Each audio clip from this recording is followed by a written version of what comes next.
welcome back to my channel. My name is Juliet and you are welcome to my sewing room. So the purpose of doing this video is as a form of inspiration for people who do not have a dedicated sewing space, just to show that you can use any shared space in your home and sort of transform a little section of it into your sewing space. I say that because this space here is actually a family dining room. However, our kitchen is where we do all our cooking and eating, because we've also got a table in there. I use this dining room because it's here, it's not in use, so we've got our dining table in the middle, so all I've done is got all my bits and pieces around it. So if the room was going to be turned into a dining room again, then all we need to do is just clear the table, put a dining table cloth, and voila, we've got our dining room again. So what I'll do is I'll show you all the little bits and pieces that I do on the side, just to make it, easy for me to work with. So the key thing to remember is when you're organizing your sewing space, it needs to work for you. It needs to enable you to be productive as much as possible. There needs to be a smooth transition from one station to the other, and that's the reason why I changed my sewing space.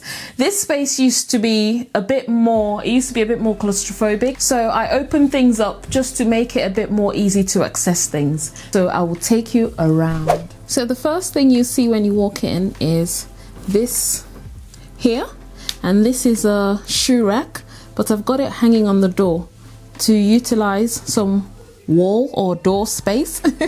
So you'd see that right at the top there, I've got my scissors to get it out of the reach of my daughter. But she's older now, but out of habit, it's remained there, and she enjoys organizing the threads for me. But yes, so it's a little hack that I thought I'd share with you. So behind the door, I have these hooks here. So in front of the door you have the hooks for the shoe hanging, and you've also got these. I've got these hooks here that I use to hang things.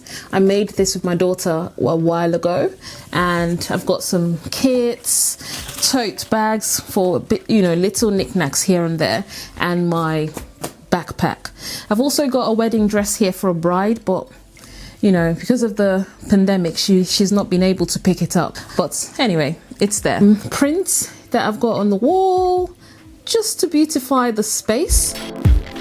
I had the table, I've got the table in the middle because I've got the window there, and that's the only window we have in the room. So I wanted to use a bit more natural light. However, if you're setting up your sewing space, you need as much light as possible. So look at that bulb there, it's a huge bulb, and it really does light up this room at night. So I would recommend getting some fluorescent type of lighting for your sewing space. We've got this here, which is my classy form, and this dress form is just ideal for me because I like working with sleeves, and it's got an arm, so it's really handy. And also I can use it for trousers because there's a bit of a gap there, which allows you to put on trousers on the dress form, and that I really love. Also, it's got wheels, so you can there's also scrub pants at the bottom there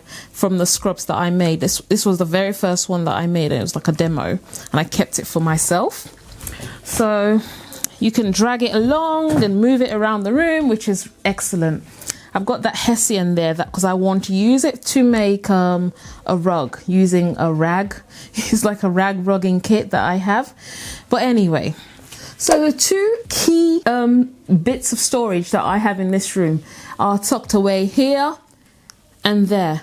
So I have this bookcase here, and then I have this bookcase over there, and it's not a big one. I might at some point buy a bit more compartments just to make it a bit taller, but that would mean buying more things, and I don't want to buy anything else because the room works. So if it works, then leave it as it is. So these bookcases are just ideal for anyone who hasn't got a lot of space in their sewing room. So these are excellent because you can tuck things away out of the reach of other people. If you have a space that you share with the rest of the family, look, just stuff things in the boxes and no one would even know what's in there and know how much mess you've made. But yes, I actually want to cover these boxes using some nice fabric. So if you use some cotton fabric to cover these boxes, it would sort of beautify the space and make it look the way you want it to look, but that would be a project for another day. So over there I've got a mini chair that I got from mage.com, and my daughter enjoys sitting there and hanging out with me. So yes, so that's my chair over there, but then this is my sewing chair. So it's a good height for me. I've just got a few projects that I've just completed. I've just completed this project. This actually is, I'm going to embroider that by hand, and I have these on my website if you want to get yourself one of these.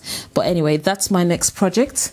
Here I have a blanket because at night time it gets quite cold in here, so I use this to cover myself up whilst I'm sewing, and I have a spare jumper as well. Okay, over to this bookcase here. I have my books. I do a lot of pattern making for myself, and I use books a lot in my sewing because I learned to sew through YouTube way back in 2013, and books. So I've got so many books here. I've got my books, and I love candles, so I've got a little burner here. I've got more books. Actually, can I just bring your attention to this book? Anyone who's looking to learn how to make patterns for themselves, you need this book. I mean, I bought this book in 2018, so it was 2 years ago, and it's called Pattern Making for Fashion Design by Helen Joseph Armstrong. It's a 5th edition, and I got it on Amazon. I mean, this book covers things from kids wear to men's wear to obviously women's wear. You have jackets, tailoring, lingerie, swimwear, everything is in this book. Anything about pattern making and sewing is in this book, and I can't recommend this book enough. So it's my go-to book. So it goes here right next to my Christine Dior book. I've got this one I got it from the Victoria and Albert Museum. I've got this from my girl Chinello. Chinello has a freehand cutting book, and I like her method as well. I do incorporate it from time to time. I have a box here which is full of bias tape. I do collect quite a lot of bias tape and elastics, different coloured elastics and different coloured bias tape. And I do make mine as well, so they all go in there. And I've got that plant up there. Here I've got all my rulers, and anyone who's looking to start making sewing patterns, I would recommend getting yourself a ruler specifically for armholes, necklines, sleeves, and what was the other, and princess darts or princess seams if you're looking to make your own patterns. Any ruler that's specifically made for that, I would really recommend. This I bought on either Amazon or eBay, but search. It's just a random make. It's in Chinese. I can't read this, but yes, I would recommend these. Forget about French curves for now and get yourself specifically something that will be useful for making curved parts of your sewing. Anyone who has this in their stash and finds it useful, please let me know in the comments section, because this is one tool that I don't really use that much. I don't see the point of it. I don't know. It was one of my one piece that I've regretted buying. Let me know if you find it useful, because everyone's different. So yes, I've got all my books. I've got all my Tilly books. Tilly, she's got so many. She's got 3 books, and I've got all of them. I've got all the Sewing Bee books. I've got the Breaking the Pattern book. I've got that one as well. Yeah, I just love books, but I think I need to stop buying books now. I've got this here, this pom-pom garland that I made with my daughter as one of our obviously school break projects. Yes, I've got my planners here. I've got all my planners. Actually, these are not all my planners. I've got a few more there, the old ones, but I do quite a bit of journaling. So this is not a real flower, by the way. So in this compartment here, I have my Cricut Joy Maker, and I have some candles. I am obsessed with candles. I love candles, and I've got a perfume here that I can just grab on the go. I have my planner. I've got, oh, if you haven't noticed, I have Style with a planner, and it isn't a physical planner, it's a PDF downloadable planner. And in here, so before I do any projects or before I tackle any sewing pattern, I like to just add my twist to it. So I like to draw things out because I'm quite a visual person. So if you are a visual person and you just like to get things written out, or you like to have somewhere that you can refer back to later on, this would be useful for you. So you print off loads and just stick them into your planner. You can cut them out and stick them onto your bullet journal, or you can have them in a ring binder. So I use this quite a bit. I've got this one here. I've got quite a few projects in here, and I keep adding and adding. So what I do is when it starts to fill up, I remove them and I put them into this big folder here, which has more of my designs, and I just have a few. So my working projects go in here. So I've been using it for a while, but then I released it for everyone to be able to download. So I'll leave the link in my description box below. I have more notebooks. I have this one here as well, and lots of rulers for pattern making. If you are into pattern making, like I said earlier, or if you're trying to get into pattern making, you need to get these rulers. Well, not need, but it will be useful for you to get these type of rulers for accuracy in your pattern making. So I've got quite a few of them because I'm quite a nerd. I really love maths. If you didn't know, I was a maths subject lead in my school for a very long time, 5-6 years. So I am really nerdy like that. So I've got my wax print fabrics. I'm going to bring this closer so you can admire my wax prints. And these are not all the wax prints that I have, but these are the prettiest. And yeah, they're all here, there in their glory. So in this box here, I have some fabrics. Now, all the fabrics that I own do not go in this space because this room is not really a studio in that sense. It is a studio, but it's also a family room, so I try not to overdo it. So I have all the fabrics that I want. So what I do from time to time is I go through my stash in the storage. I go through it, I shop through my stash for the fabrics that I'm going to use for the next season, or for the current season, or for the next few months, and I have them in here. So in this box here I have some fabrics.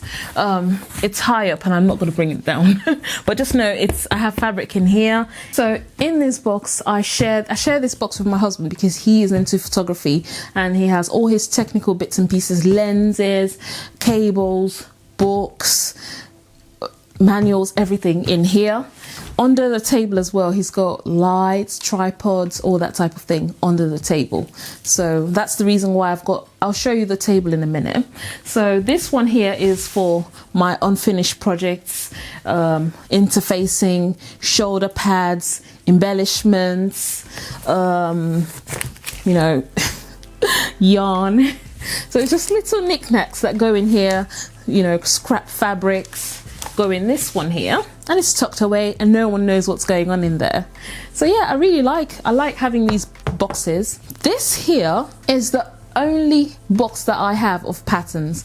I know I've watched a lot of videos of people showing how to organize sewing patterns, but I don't have that many because I make my sewing patterns, well, most of my sewing patterns, but if I do see a sewing pattern that I really like, I will buy it. But if I've got an idea and I want to make it for myself, I take the plunge and, you know, make the mistakes, learn from it and just make it. In the end, it comes out well. But this is the only box of sewing patterns that I own. It has my sewing patterns that I've made, and I've got like mock-ups, which are like muslins. I've got like all my pattern paper, but then I have commercial sewing patterns. I have Tilly and the Buttons, By Hand London, named patterns, Vogue, McCall's. McCall's is my favorite sewing pattern because they're quite trendy. I've got Simplicity. I've got a few Mimi G patterns in there. I've got there's quite a few patterns in there actually, but they're not that many. I have down here at the bottom, we have, you know, paper, stationery, Cricut, like vinyls and stuff like that. In this box here, I have zips.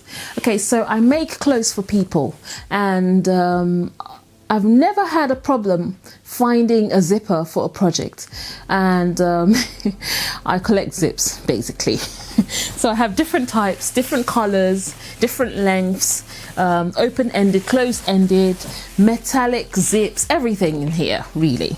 Yeah, so they go in that box, and it's quite a big box, and it's full to the brim. Okay, so this last box here has fabric in it. So I've got just like fabrics that I want to work on in the coming weeks and months. My pattern making paper, so I buy them in rolls. I have interfacing, this is woven interfacing, I buy in rolls as well. Lining, this is just like cotton, light cotton fabric, and I use this for making mock-ups when we do private tuition as well. And I have just paper, this is just plain paper. Okay, moving on. I've got candles at the top, and I've got this. My sewing beads trophy from last year. So yeah, it goes right at the top. So this is the table, and it goes in the middle of the room. I have this vinyl table covering that I use just to keep things nicely hidden away, because we have cables for the, you know, sewing machine. I've got my pressing iron under there as well. My husband's bits and pieces for his photography goes under there as well. I've got my bin right next to my sewing machine. I've got this cup here. It's a mug that I got from one of my students when I taught year 1, and she says, "Thank you for helping me grow. Love from Chloe." Chloe should be about 9 or 10 years now. But yeah, it says Mrs. Uzor. I'm a primary school teacher, by the way. So I've got my sewing machine here, and I've got my overlocker. That overlocker there is a Janome overlocker, and it was the very first overlocker that I owned, well, I bought it many years ago, but then I got another one from Singer, and I've been using it off and on. But you know, when you get used to something, and it has to do with habits, doesn't it? So I'm just used to that machine, especially when it comes to threading it and all of that, and that's the reason why I keep using it. But I do use my Singer one from time to time. If I have someone else here sewing with me, then I bring that one out. This is the reason why this room is not completely has not completely been turned into a sewing room, because this caddy has all my sewing bits and pieces. If I was to go to a different room to sew, I can just like drag this along to wherever I want to go sew. So I could just drag it, grab my sewing machine, grab my sewing project, and I'm fine, because it has everything. In here I have this box. This very cute box. It has things like my seam rippers, I've got pins, I've got chalk, I have mini little snipping scissors, I've got sharpeners, sewing gauge, like, you know, for measuring out. I have just little threads I just have little knickknacks in here, my measuring tape, and all I do is I just grab this box, put it on right next to my sewing machine, and I'm good to start sewing. But then in this trolley I also have rotary cutter, I have pins, I have my filming bits and pieces, like my tripod. I have this microphone that I don't really use that much, but it's ideal for outdoor filming. I have just my little bits and pieces. I've got these lenses. These lenses are excellent for getting a blurred effect at the back. But anyway, it's a very good lens. And then I've got more scissors. I've got pencils, pens, and that's my mouse mat there. And then underneath I just have things like my embroidery bits and pieces. I have, you know, like cones for my overlocker. These types of cones. And just little knickknacks. I'm not fussy when it comes to this sewing room, because I like things to be practical and accessible as well. So that's the reason why things are the way they are. But it works. As long as it works for you, then you're fine. I mean, so when you sew, things get messy anyway. So yeah. So if you live in a household where, you know, there's lots of people and you sew at odd hours of the night, then I would recommend getting some kind of padded surface. So here I have this mat, and this mat is actually for ironing. I covered it, I've just made a little cover, so when I do bird's eye view videos I can use this just for ironing. So I covered it with some white fabric, but it actually comes grey like this. This is ideal for ironing. It's an ironing mat basically, but I also use it to cushion my overlocker, because overlockers are quite noisy, aren't they? So it kind of minimizes the amount of noise you get at nighttime whilst you're overlocking, or at, you know, just general times. So I find this really useful, and it's always on my table. I've got 2 cutting mats here, and they're just laid out on the table, and they stay out on the table all the time. So that's my sewing setup. I've got these lights that I use. I also share my lights with my husband, so so I use, they're always there. They're always there, and I just have them. So I'm quite lucky in the sense that I can just switch on and film and then get on with the next thing that I have to do. So it kind of reduces the amount of time that I spend setting up. And I think that's one thing that could keep people, that can put people off from sharing sewing videos. So I'm quite grateful about that. If you haven't seen the video of how to make this sewing machine pin cushion, I'll leave the link in the description box below. But I have this on my sewing machine at all times. It helps my workflow basically. So over to this side of the room. So here I have my 2 machines. The very first machine that I learned to sew with, I sent back to my mum. Was it my sister? I think my sister's got it. But then this was my second sewing machine, and it's a Brother Innovis 20, and it's a limited edition one, and it's at the back. And then I've got my Singer overlocker here. My daughter likes to hang out here whilst I'm sewing, so she just sits here in the corner whilst I sew over there. But yeah, I've got this nice cute chair. I've also got some more wax fabrics here. I've got my husband's printer here, and a few old notebooks. I like to keep my old notebooks and journals just for reference sake, so I have them saved right at the bottom there, and I have more wax fabrics at the bottom of the bookcase. But then I have my big ironing board right here, and this ironing board I use for things like trousers, jackets and that type of thing, or big dresses. But most of the time I use my tabletop ironing mat. And I have my very first dress form, which is adjustable, and I really like this dress form. So I've got it there with my sister-in-law's garment that I made for her, but because of the pandemic she's not been able to collect it, and I'm not posting it to her because I need her to try it on first. And I've got a mirror at the back there. This mirror I bought from Facebook.